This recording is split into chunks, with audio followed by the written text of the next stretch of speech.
I was hired to clean out a hoarder's apartment after she died. The wall of locked filing cabinets contained 40 years of evidence against every powerful person in town. When you clean foreclosed apartments for a living, you develop a system. Trash bags for garbage, boxes for potential donations, and a separate container for personal items the family might want: photos, documents, jewelry. Most jobs take a day. Mrs. Abernathy's apartment took 3 weeks from the outside. 4B looked like any other unit in the aging complex. Inside was a labyrinth of narrow pathways through stacks of newspapers, shopping bags, and cardboard boxes reaching nearly to the ceiling. A classic hoarder situation, the property manager warned me, owned by an elderly woman who died with no known relatives. I expected the usual: expired coupons, collections of twist ties, drawers full of hotel shampoos. What I didn't expect was the back room. Behind a barricade of bookshelves was a spotless office containing a desk, a high-end computer setup, and a wall of locked filing cabinets. 12 of them industrial grade, each secured with serious padlocks. It was like finding a bank vault inside a landfill. The property manager was only interested in making the apartment rentable again. "Whatever's in those cabinets is your problem now," he said, tossing me the master key to the apartment. "Anything valuable, split it 70-30, my favor." I found the filing cabinet keys taped beneath the desk drawer, each labeled with a number in fly T. The cabinets were hundreds of meticulously organized folders, each labeled with a name: Mayor Richard Hanning, Judge William Stevenson, Police Chief Caroline Myers. Every significant business owner and government official in our town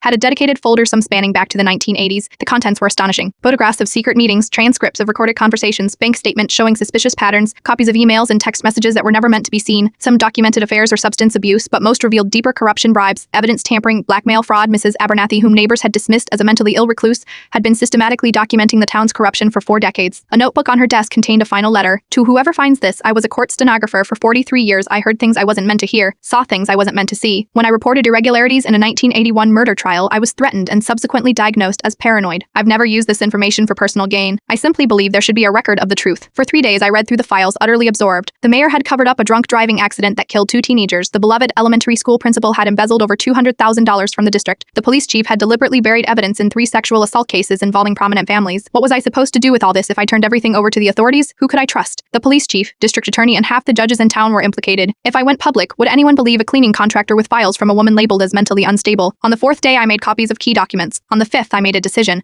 I contacted Jamie Chen, an investigative reporter who'd recently moved to our local newspaper from a major city. She'd been writing increasingly pointed articles about inconsistencies in public records and getting nowhere. We met at a coffee shop 2 towns over. "Before I show you anything," I said, "I need to know, are you willing to lose your job over a story? Because what I have will burn this town to the ground." She studied me for a long moment. "I didn't move to a town of 15,000 for the career opportunities. I'm here because 3 years ago my sister died in police custody after being arrested for public intoxication. The official report cited natural causes. She was 26 and in perfect health." I pushed a flash drive across the table, stawed with the folder labeled County Sheriff, 2020 to 2021. "See, here is an audio file from holding cell 3B dated the 12th of March. Jamie's hands trembled as she took it. "What happened to the original files? Anonymous tip led to a surprise inspection of previously foreclosed apartment 4B. What a shocking discovery. Should be on the news any minute now. Sometimes the people we dismiss as broken are actually the ones paying the closest attention."